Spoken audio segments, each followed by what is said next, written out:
Hey, good morning, everybody. Now, as I am recording this, it's Sunday morning on the 26th of February 2023.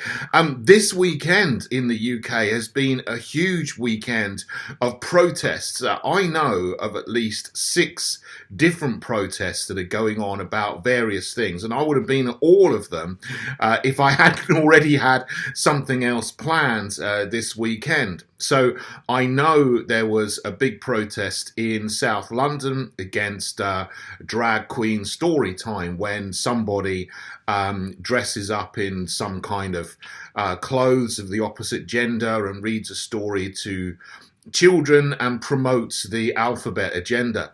To children, there was a big protest there, and there was a counter protest accusing people of just simply wanting to protect their children from being exposed to this kind of thing as far right and all these kind of things that they normally say.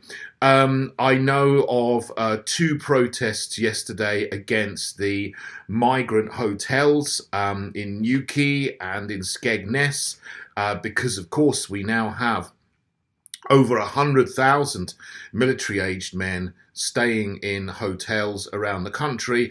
The workers in the hotels and the hospitality trade who have worked there have been fired from their jobs. They've been taken over by Serco, paid for by the Home Office, which is misusing British taxpayers' money in order to push through this programme of getting more people across the channel into communities around the country, and that brings all kinds of social problems, not least that a lot of women and girls are not safe anymore, or are less safe than they were before.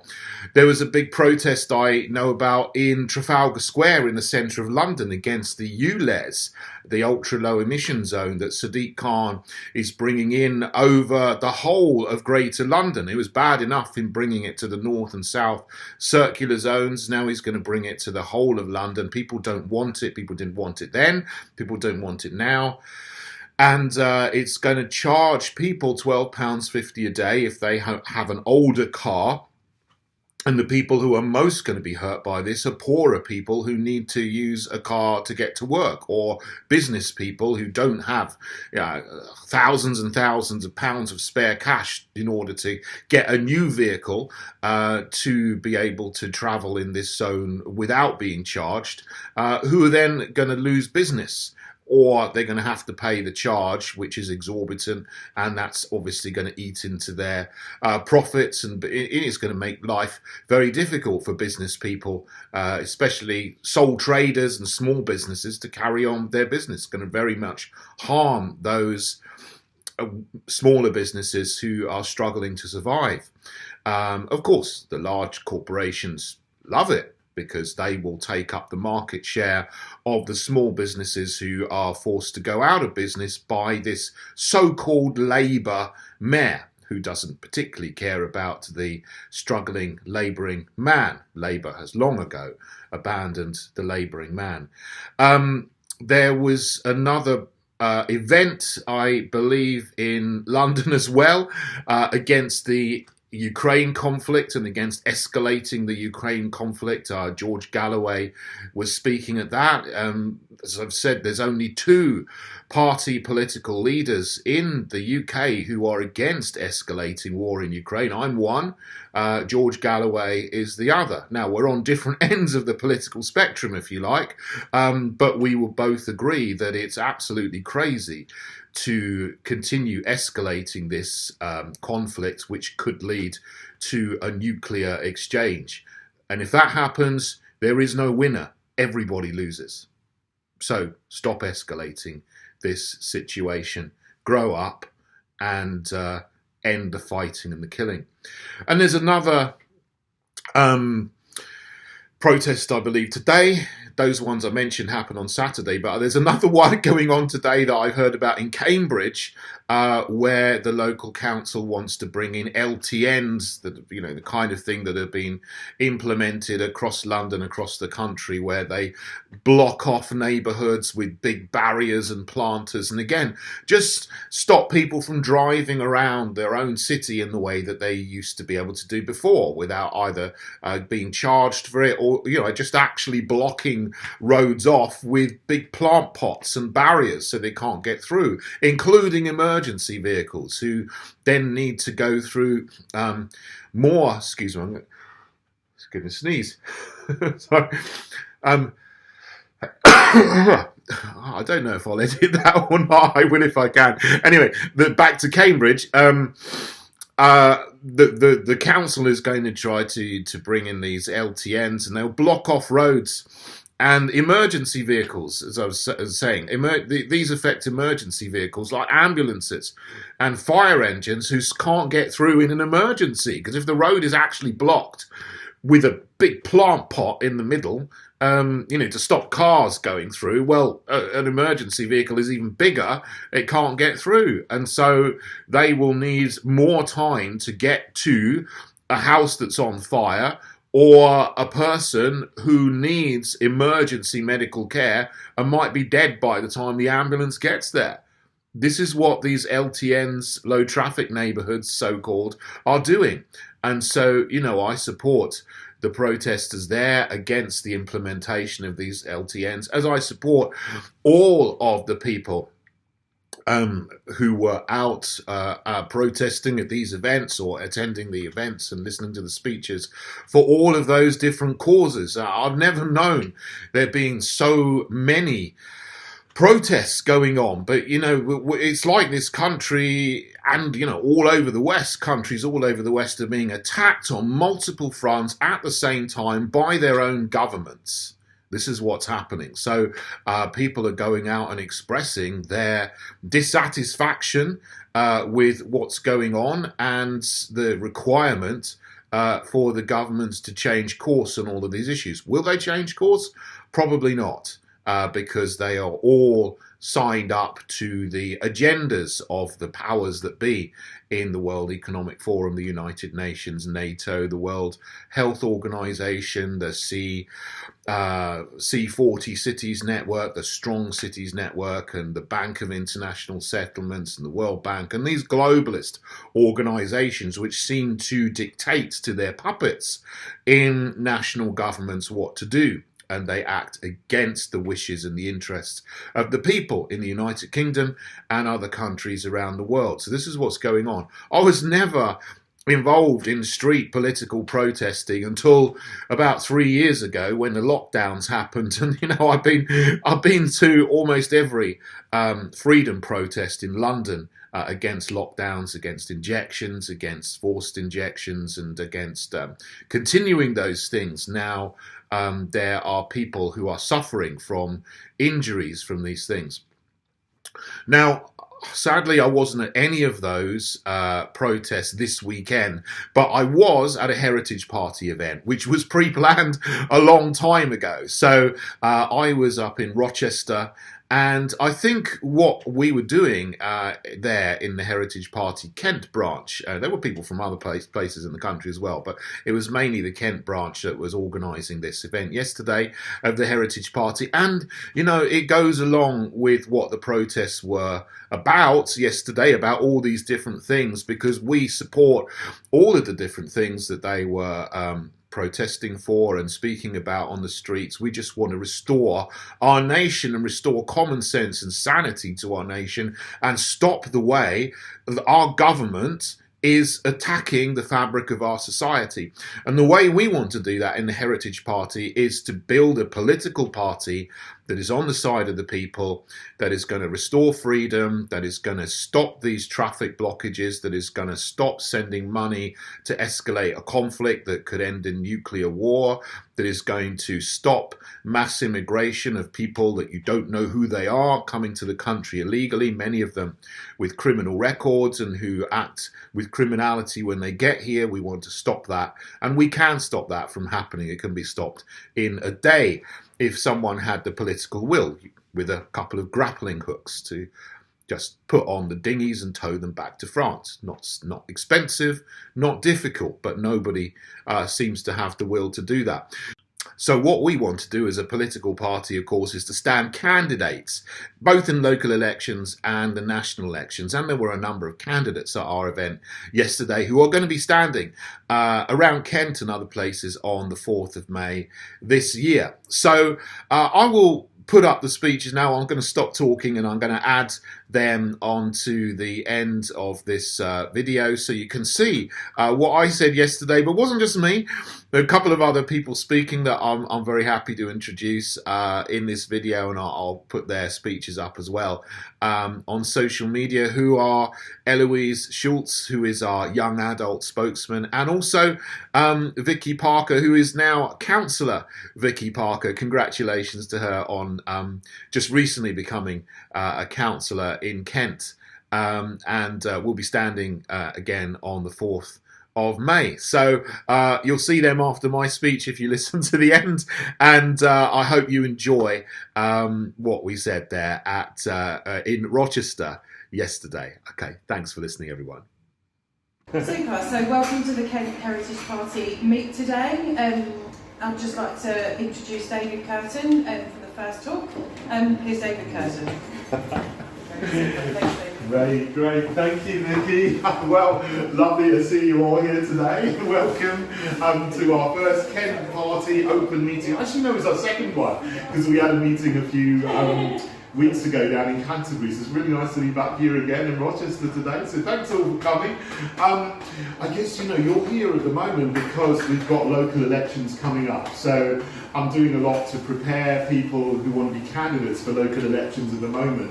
And there's a lot of reasons why people are getting involved in politics today, and have been over the last 3 years, as we've seen. A lot of people who've never ever been involved in politics before are just absolutely fed up of the parties that we have, fake Conservative, Labour, Lib Dem and Green, who are just taking the country into ruin and are declining the country in the sort of managed decline. And we've seen that in the lockdown, which they implemented, I think, unlawfully, and all the damage that was done there. Now, even people who were supported that at the time, in 2020, are against it. But then, of course, after the lockdowns, and they implemented these injections without any good safety protocols, whatever. All the safety protocols that we had in place after the thalidomide disaster were just totally thrown out of the window. And they said everyone needs to get one of these injections, even though there was absolutely no long-term safety data on this. And I questioned Sadiq Khan about this in the London Assembly when I was still in the London Assembly, because he was one of the people who was promoting these things. And I said, how can you promote this when there's no long-term safety data, particularly for women who are pregnant or of childbearing age? Because that was my real, big concern. I was more concerned for them than perhaps other people, although I was concerned for everybody who might get this. What is this going to do to women of childbearing age and their children? How is it going to affect the next generation? How is it going to affect people's ability to have children? And he said, we need to listen to experts rather than scaremongers, conspiracy theorists, and so on.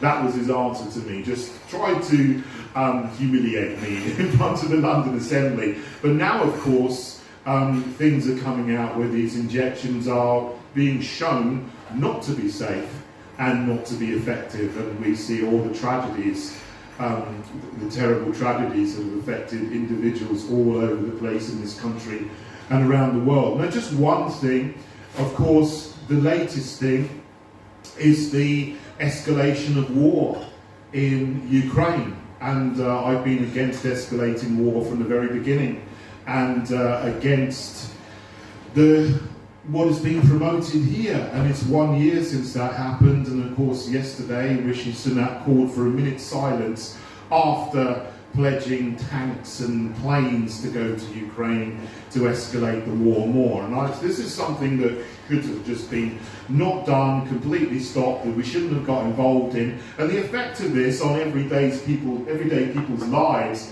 in this country is, of course, that energy prices have gone even more through the roof, on top of going through the roof over the last few years anyway, because of the net zero nonsense and the climate alarmism, which is another thing which is attacking ordinary people in our society. And this fake Conservative government has literally blown up coal power stations around the country. There was a video showing the former business secretary, Alok Sharma, in Ferrybridge, outside the coal power station there, that's been there since the 1960s, pressing a button to blow it up, dynamite it, destroy it, and he's chirping away there like he's done something good. But of course the effect of that is that our energy infrastructure is being literally destroyed, and they're trying to replace it with solar panels and wind turbines all over the countryside and in the North Sea and the English Channel or so on, and those things don't produce any energy when the wind stops blowing and the sun stops shining. So of course energy goes through the roof. We don't have enough that's produced in this country, and then there's more demand for the energy coming from abroad, and that increases the demand, which means the prices go up. Whereas what we should be doing is try to be self-sufficient as a nation.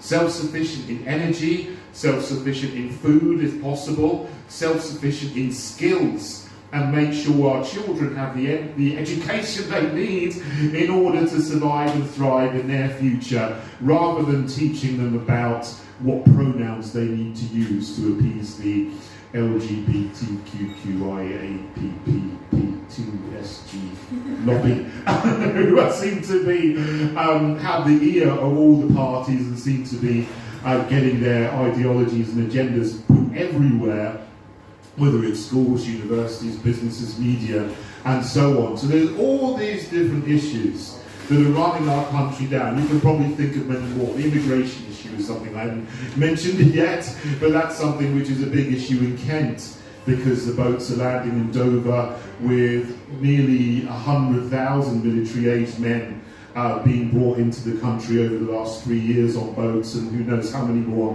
are coming this year and are coming on the back of lorries that we don't even know about, and they're being dispersed around the country into these hotels, and totally changing the feel of the societies, of the communities that they're being put into. Some places women are not safe anymore, and that's terrible. There's people in government, they say, we're going to keep women safe, and then they do everything to make sure that they're not safe. They shouldn't be letting military-aged men, we don't know what criminal records they have, into the country. We should control our borders and let in people who will be beneficial to the country. No problem with that. If someone wants to come and start a business, employ people. If someone wants to come because they've got skills that we need in areas where there's a shortage of skills, then we can let them in and they can work, and that's fine. But that's no excuse for not training up our own young people with the skills they need, because we should be self-sufficient in skills. And we just simply aren't, because we're not training enough doctors, enough nurses, enough carpenters, enough builders and plumbers, etc., to do the jobs that need to be done. And we need to get back to that as well. So all of these things are interrelated, and that's what the Heritage Party is for. To set out a positive vision for the future of this country. All we really need to do is for politicians in the government to get out of the way and stop ruining our country, and that's half of the job, and that's half of the battle. And at a local level, I know one of the things which is a great concern to everybody at the moment is these schemes that are to do with Agenda 2030. Low traffic neighbourhood schemes, 15-minute cities and so on, putting plant pots up everywhere so people can't drive where they wanted to drive or where they could drive before, which is creating all kinds of problems for people who just aren't able to move around. And then rather than actually making less traffic, they create more traffic, because people all need to go onto the same roads that turn into bottlenecks, and their journeys take 5 times longer, they're 5 times the distance, and actually they produce more emissions rather than less, which is what they're promoting them as doing. So this Agenda 2030 also wants to get people into these horrible, disgusting tower blocks that they're building all over the place. I want our historic towns and cities and villages to stay looking beautiful and historic. I don't want them to be densified and intensified and scarred with these disgusting, horrible tower blocks and soulless carbuncles everywhere. But that seems to be what's happening all over the country, and that's what we need to stand against at a local level. So we've got a very positive vision for the country, both locally and nationally. And that is why people are coming to join the Heritage Party a lot at the moment, and we've got record members at the moment, and we're growing almost every day, which is fantastic. So thanks all for coming, and I know some of you are considering whether to become a candidate or not in the local elections. And I'm involved in all kinds of different things and movements and groups, with the freedom movement, the conservative movement. I mean real conservatives, not the fake Conservative Party. People who support traditional family values and things like this, and also support national sovereignty and fully coming out of the European Union. So I'm involved with groups like that as well. And with all of these groups of people, we're looking for a change, and we're looking for a party that's going to represent those things. So that is the Heritage Party, and we've got a fully socially conservative manifesto, which I think is full of good policies and principles. But as I say, people are now thinking of getting involved in politics because there is no alternative among the old parties that exist. So we need something new. And I know there's lots and lots of different ways of taking action and trying to effect change. Now, I've been to most of the freedom rallies against the lockdowns, against forced injections, against this terrible no jab, no job policy that was the fake Conservatives tried to do when Sajid Javid was the Health Secretary and Boris Johnson was the Prime Minister. That's not conservative at all, that's tyrannical and anti-freedom. And I know there's a lot of people who went out on the streets to protest, and that was effective in stopping the fourth lockdown and stopping the no jab, no job policy. Together we saved the jobs of 100,000 people who were in the NHS who were going to be fired. Together we pushed back and we stopped the government introducing a fourth lockdown. So those things are effective, protesting on the streets. And I know some people are involved in legal actions against various things and judicial reviews, and other people are setting up new media channels to talk about these things and spread awareness and raise awareness of these things that are happening and what needs to be done, and encourage people to fight against it. Other people are trying to get into these institutions that have been captured and taken over by becoming teachers, by becoming barristers, by becoming judges and so on, and that's all very good. But we need to take action at the political level as well, so that we take over spots in councils and we get councillors into local councils who can then stop these plans being implemented on a local level. And ultimately we need to get people into Parliament as MPs so that we can change the legislation and the laws back to what they were before these parties started to change the legislation to ruin our nation and run it down. So I thank you all for coming and considering getting involved in politics, and please do put yourself forward to become a councillor if you're a Heritage Party member in your local council stand, and then you can stop these things from happening from within.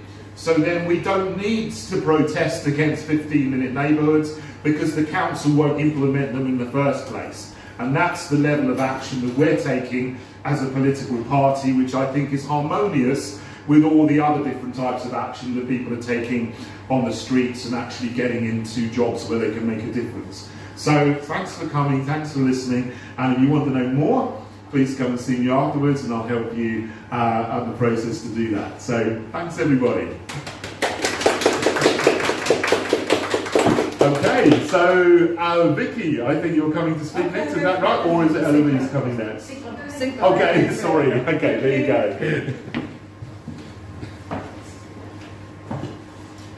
Okay, welcome everyone, and thanks for coming today, David, as well, and thank you for setting up the Heritage Party. Today we come here to connect, to inspire and be the change that we want to see. Is this what Stand Up means? Let our voices be heard, let's protect our heritage and our children's futures. become a member, maybe become a candidate, or maybe be a campaigner in the up-and-coming elections. We have an opportunity to get seats in councils across Kent and the whole country to influence the change that is so desperately needed. It seems quite apparent that the people need to represent the people rather than the current elite who make decisions without the public's say or approval. As a parent, I am so concerned, and I've simply had enough. For so long, I felt helpless on how to create change. Slowly, the frog is being boiled around as society stripped back dangerously bare, and quite simply, the greed and control are incoming like a steam train with no brakes. Consultations done digitally and quietly with no true public approval or say, as the foundations of our society are being changed without our consent. For example, local residents and businesses were asked about the local traffic neighbourhoods in Oxford. 96% opposed, and it still went ahead. The consultation should not have been approved had the council listened to the local residents. By the time the public find out about these consultations, it's often too late or to even oppose or take action. Our most vulnerable in society are suffering, our green belts are being destroyed, and immigration is out of control. The cancel culture is diabolical, and if it's not with the 2030 agenda, the inappropriate content our children are witnessing is shocking. And the smear campaigns, if you dare to object to the incoming lunacy. How dare we have our own thoughts, opinions, and want to protect our children's future and our traditional values and heritage. Healthy debates bring realistic solutions. The cancel culture does quite the opposite, and then the problems that we desperately need solving cannot be addressed. In 2023, we should be prosperous. So today we come together to inspire, connect, and create new beginnings. I'm standing in my local town council, Snodland and Holborough West, not something I ever imagined. I feel like I have no other choice. I just have to find time. Candidate training sessions are available through the Heritage Party. I'm learning as I go. Please ask for more information. I'm here to inspire others. If you think you cannot do it, you can. Is this what stand up means? Bring up the elephants in the room at the council meetings across the country and make those who represent us as the people accountable. Today, the Heritage Party come to grow our network and have our voices heard. And if you can't stand in your local councils or borough, you can help in other ways. You can become a member, leaflet drop, or spread the word. You've heard this before. No one is coming to save us. It needs to be us, the people, representing our families and protecting our children's futures. We must pave the way. Labour will replace the Tories soon, I believe. Both, as we know, are the WEF puppets. They are not the people who will be living with the consequences. They are focused on their agenda and lining their own pockets, while our great nation suffers. Kent, we need to get you in our councils, representing your community and making sure the public voices are being heard and striving to improve the quality of life for everyone and protect our children's future against the 2030 agenda. Thank you.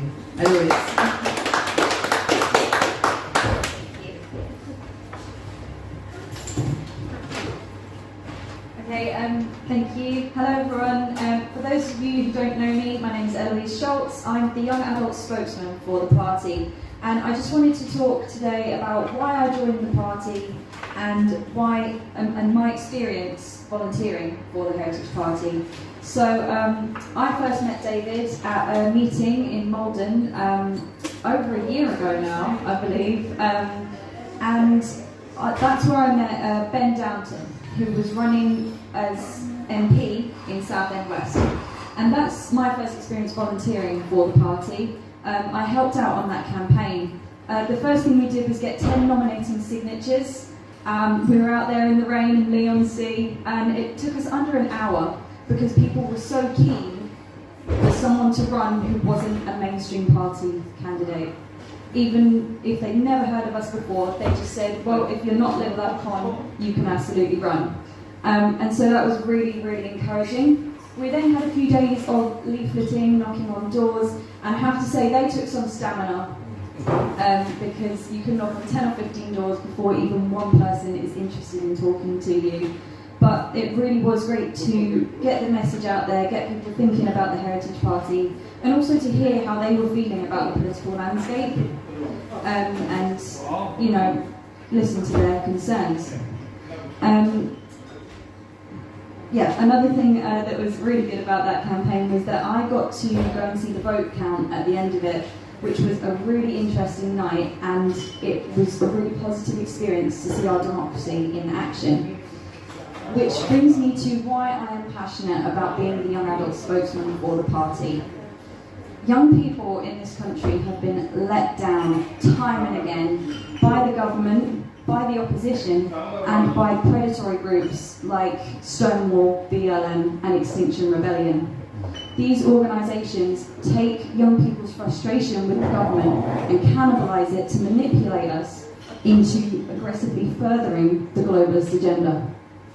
They take our natural compassion for others and turn it into censorship, advocating for restricting people's freedoms.